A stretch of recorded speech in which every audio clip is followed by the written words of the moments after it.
7-8 साल से कोमा में है। जैसे कि आप लोगों को पता है, और जिन लोगों ने हमला किया था वो केवल 20 से 25 दिन के अंदर जमान से बाहर आ गए। एक जैसा फॉर्मेटिव टाइप भी बोल सकते हो कि अभी आपने ऑलरेडी वीडियो में देख रखा होगा कि कितनी बुरी हालत है कि दिमाग की हड्डी का चूरा कर दिया गया था, और वो लोग 20 से 25 दिन में जमान से बाहर आ गए।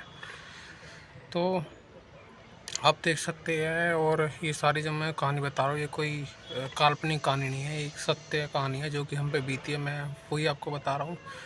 तो सिस्टम और कोई सीधा आदमी दबंगों के खिलाफ कितना लाचार, मतलब दबंगों के कितना लाचार है, ये सब आप देख सकते हैं बखूबी। क्योंकि हमारे देश में क्या है ना कि जो पैसे वाला है या फिर कोई दबंग आदमी है तो उससे सब झुकते हैं, उससे सब डरते हैं। बाकी जो सीधा है या कोई गरीब आदमी है ना, उसके लिए इंसाफ बिल्कुल ना के बराबर ही होता है, आप ये समझ लीजिए। बाकी मैं इनकी पूरी तरीके से सेवा करता रहता हूँ। मुझे थोड़ा बहुत जो भी टाइम मिलता है उसका मैं थोड़ी व्लॉग वगैरह कर लेता हूँ जिससे मेरा ध्यान बट पाए। क्योंकि क्योंकि गाइस मुझे भी एक तरह का मतलब अगर मेरा ध्यान एक ही तरफ रहता है ना तो मुझे भी वही चीज़ मन में ख्याल में आता रहता है, रात दिन वही चीज़ें घूमती रहती है कि ये हो गया हमारे साथ, वो हो गया, ये हो गया, उनने ऐसा कर दिया, ये हो गया। तो जब मैं व्लॉग वगैरह करता हूँ ना तो उससे चीज़ों से थोड़ा ध्यान मेरा मतलब अलग हो जाता है। तो मैं भी इस वजह से ही व्लॉग करता हूँ जिससे मेरा ध्यान दोबारा वहाँ पर ना लगे। क्योंकि अगर मेरा दिमाग दोबारा वहाँ पर लगेगा ना तो फिर मन में फिर बुरे ख्यालात आने लगते हैं। ऐसा आपके साथ भी होता होगा, मान लो कोई ऐसा काम हो गया आपके साथ, तो फिर आप जब उसे बार बार याद करते हो तो आपका मन भी वैसे ही हो जाएगा, तो आप पूरे दिन दुखी रहेंगे। तो इस वजह से मैं कोशिश करता हूँ कि व्लॉग वगैरह करो जिससे मेरा ध्यान उस चीज़ से हट जाए।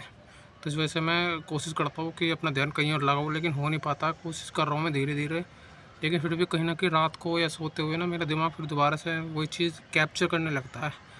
बाकी धीरे धीरे मुझे उम्मीद है कि मैं कुछ इस चीज़ से हट के कुछ कर पाऊँ और अपना ध्यान कहीं और अच्छी जगह पर लगा पाऊँ। तो गाइस मैं तो सिर्फ इतना ही बोलना चाहूँगा कि उन लोगों ने जो करा हमारे साथ बहुत बुरा करा, ये भगवान करे किसी के साथ ऐसा ना करे। पापा की हालत कर दी जिससे पापा जी पूरी ज़िंदगी भर मतलब हड्डी का चूरा हो गया, वो तो अब सही नहीं हो पाएगा, हड्डी वापस नहीं जुड़ पाएगी।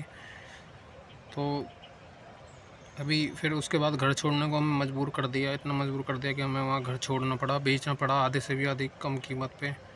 तो ये भगवान करे किसी के साथ ऐसा ना हो, और ऐसे लोगों से बड़े सावधान हो क्योंकि ये लोग बहुत ख़तरनाक होते हैं। अपनी ईगो के आगे किसी को कुछ नहीं समझते, इनके आगे सब जो भी इनके खिलाफ़ कुछ बोलता है तो उसके साथ ही ऐसा ही मतलब करते हैं जिससे वो पूरी ज़िंदगी याद रखे। तो मैं तो बस यही बोलूँगा कि ऐसे लोगों से थोड़ी दूरी बनाए या इन्हें फिर सबक सिखाए। तो फिर मतलब सबक भी इन्हें सिखाए। तो गाइस मैं भी ऐसा नहीं हूँ कि पीछे हार मानने वाला, मैं भी मतलब कहने का मतलब ये है पीछे पीछे नहीं हटना चाहिए। अगर एक बार आ गए ना सामने, मतलब मेरा मतलब है कि अगर एक बार आपने कोशिश कर लिया कि इन्हें सबक सिखाना तो इन्हें सबक सिखाओ, फिर पीछे नहीं हटना चाहिए। मेरे तो भाई यही मानना है कि एक बार अगर आ गए तो आ गए, फिर तो सबक सिखाना ही चाहिए अच्छी तरीके से। या तो पंगे लो मत, कहा अगर आप पंगे ले लिए तो फिर पीछे नहीं हटना, मेरा तो ये मानना है।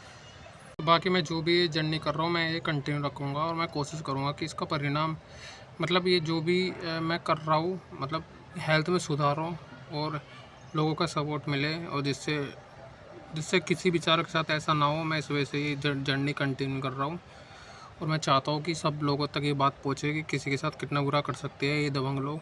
बहुत लोग ऐसे भी होंगे कि जिसके साथ मतलब बहुतों के लोग आवाज़ जो है ना दबा दी भी जाती होगी। ऐसा नहीं है कि हमारे साथ ही ऐसा हो रहा है, बहुत से लोग होंगे पूरे इंडिया में कि जो इन लोगों की वजह से बेचारे कितना कितना भुगत रहे होंगे, लेकिन क्या उनकी आवाज़ दबा दी जाती है। तो मैं तो ये जर्नी करूँगा कंटिन्यू, फिर चाहे आगे रिज़ल्ट कुछ भी हो, क्योंकि रिज़ल्ट नेगेटिव भी हो सकता है, नेगेटिव होने के ज़्यादा चांस है, लेकिन फिर भी मैं हार नहीं मानूंगा, मैं करता रहूँगा, ऐसे लगा रहूँगा।